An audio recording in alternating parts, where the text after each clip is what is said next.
Hi guys, welcome back to my channel. Bali ang project ko ngayon ito Nissan Crane. Bali yung main engine niya nag-stuck, pinasok ng tubig guys. Maraming bagyo na rin pinagdaanan nito.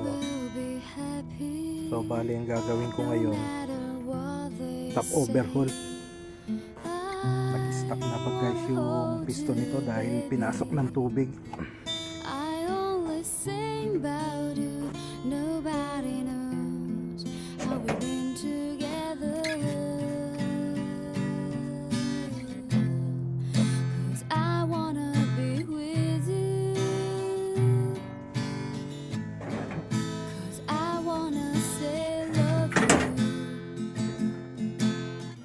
Bali Nissan RF8 po ito guys, engine natin.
Mailipat na.